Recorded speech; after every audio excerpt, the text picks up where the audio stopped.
Sir Nirmala Sitharaman ಅವರು ಹೇಳಿದ್ದಾರೆ ಗ್ಯಾರಂಟಿಗಳು ಕೊಡೋಗಿದ್ರೆ ಕೊಡಿ ಮತ್ತೆ ಅನುದಾನ ಕೂಡ ಕೇಂದ್ರ ನಿಲ್ಲಿಸ್ಬಿಡಿ ಅಂತ ಹೇಳಿದ್ದಾರೆ ಸರ್. ಏನು ದುಡ್ಡಿಲ್ಲ ಅಂದ್ರೆ ಗ್ಯಾರಂಟಿಗಳು ನಿಲ್ಲಿಸ್ಬಿಡಿ. ಮೈ ಪ್ರಯಾರಿಟಿ. ಕೇಂದ್ರ ಸರ್ಕಾರ ಅರೆ ಗ್ಯಾರಂಟಿಗಳು ಕೊಡೋದು ನಾವು ಕೇಳಿದೀವೇನ್ರಿ?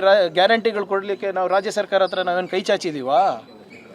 ಕೇಂದ್ರ ಸರ್ಕಾರ ಹತ್ರ ನಾವು ಗ್ಯಾರಂಟಿಗಳನ್ನ ನಡೆಸಲಿಕ್ಕೆ ನಿರ್ಮಲಾ ಸೀತಾರಾಮನ್ ಅವರಿಗೆ ಸಿದ್ದರಾಮಯ್ಯ ಸಾಹೇಬ್ರಾಗಿರ್ಬೋದು, ಡಿ ಕೆ ಶಿವಕುಮಾರ್ ಸಾಹೇಬ್ರಾಗಿರ್ಬೋದು ಯಾವತ್ತಾನ ನಾವು ಮನವಿ ಮಾಡ್ಕೊಂಡಿದ್ದೀವಾ? ಕೇಂದ್ರ ಪುರಸ್ಕೃತ ಯೋಜನೆಗಳಿಗೆ ನಮ್ಮ ಪಾಲನ್ನು ಕೊಡಿ ಅಂತ ಕೇಳ್ತಾ ಇರೋದು. ನಾವೇನು ತೆರಿಗೆ ಕೊಡ್ತಾ ಇದ್ದೀವಿ ಅದಕ್ಕೆ ತಕ್ಕಂತೆ ನಮಗೆ ಫಲ ಕೊಡಿ ಅಂತ ಇರೋದು. ನಮ್ಮ ಶ್ರಮಕ್ಕೆ ಬೆಲೆ ಕಟ್ಟಿ ಅಂತ ಇರೋದು ಹೊರತು ನಾವು ಗ್ಯಾರಂಟಿಗೆ ದುಡ್ಡು ಕೇಳ್ತಾ ಇಲ್ಲ. ಮತ್ತು ನೀವು ಇಷ್ಟೆಲ್ಲ ಹೇಳ್ತಾ ಇರೋರು ಆಂಧ್ರ ಪ್ರದೇಶಿಗೆ ಯಾಕೆ ಹೇಳ್ತಾ ಇಲ್ಲ? 10-15 ಲಕ್ಷ ಕೋಟಿ ರೂಪಾಯಿ ಅವ್ರದ್ದು ಬಾಕಿ ಇರೋದು ಕೊಡಬೇಕಾಗಿರೋದು. ಮಹಾರಾಷ್ಟ್ರದಲ್ಲಿ ಲಾಡ್ಲಿ ಬ್ಯಾನ್ ನಿಲ್ಲಿಸ್ಬಿಡಿ, ಯಾರು ಬೇಡ ಅಂದಿದ್ದಾರೆ?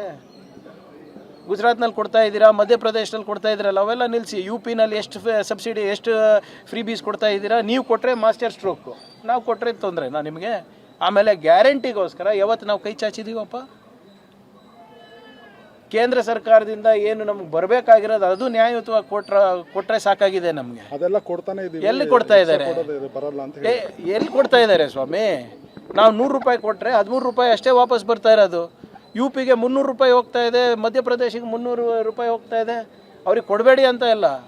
ನಮ್ದೇನು 13 ರೂಪಾಯಿ ಇದೆ, ಒಂದು ಮಾಡಿ 30 ರೂಪಾಯಿ ಮಾಡಿ.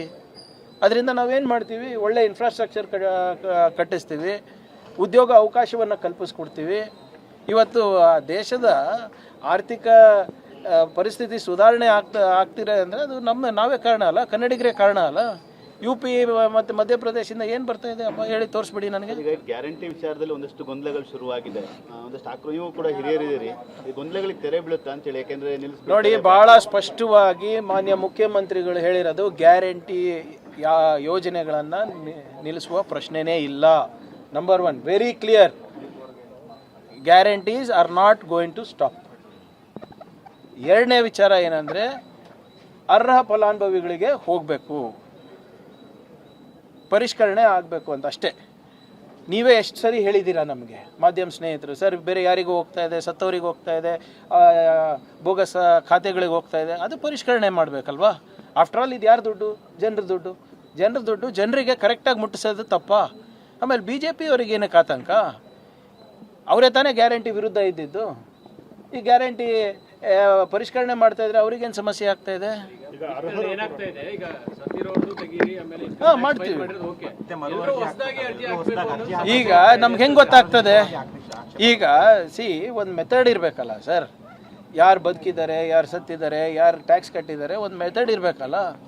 ನೀವು ಅರ್ಜಿಗಳು ಹಾಕಿದಾಗ ನಮಗೆ ಪರಿಶೀಲನೆ ಮಾಡೋಕ್ಕೆ ಅವಕಾಶ ಸಿಗುತ್ತೆ. ಬ್ಲ್ಯಾಂಕೆಟಾಗಿ ಕೊಡ್ಬೋದು. ಇಲ್ಲಿವರೆಗೂ ಯಾರಾದರೂ ಹೇಳಿದಾರ ನಮ್ಗೆ ಸಿಗ್ತಾ ಇಲ್ಲ ಅಂತ, ಕಟ್ಟಾಗಿದೆ ಅಂತ ಹೇಳಿಲ್ಲ ಅಲ್ವಾ? ಈ ಅಭಿಯಾನ ಪ್ರಾರಂಭನೇ ಮಾಡಿಲ್ಲ ನಾವಿನ್ನ. ಅದಕ್ಕೆ BJP ಅವ್ರು ಯಾಕೆ ಆತಂಕ ಪಡ್ತಾ ಇದ್ದಾರೆ? ನಿಮ್ಗೆ ಗ್ಯಾರಂಟಿಗಳು ಇಷ್ಟ ಇಲ್ಲ ಅಲ್ಲ, ಫಸ್ಟ್ ನಿಮ್ಮ ಕಾರ್ಯಕರ್ತರಿಗೆ ಹೇಳ್ರಪ್ಪ ಇದನ್ನು ಬಿಡಲಿಕ್ಕೆ, ನಮ್ಗೆ ಬೇಡ, ಸರ್ಕಾರದ ದುಡ್ಡು ಬೇಡ ನಮಗೆ ಅಂತ ಹೇಳಿ.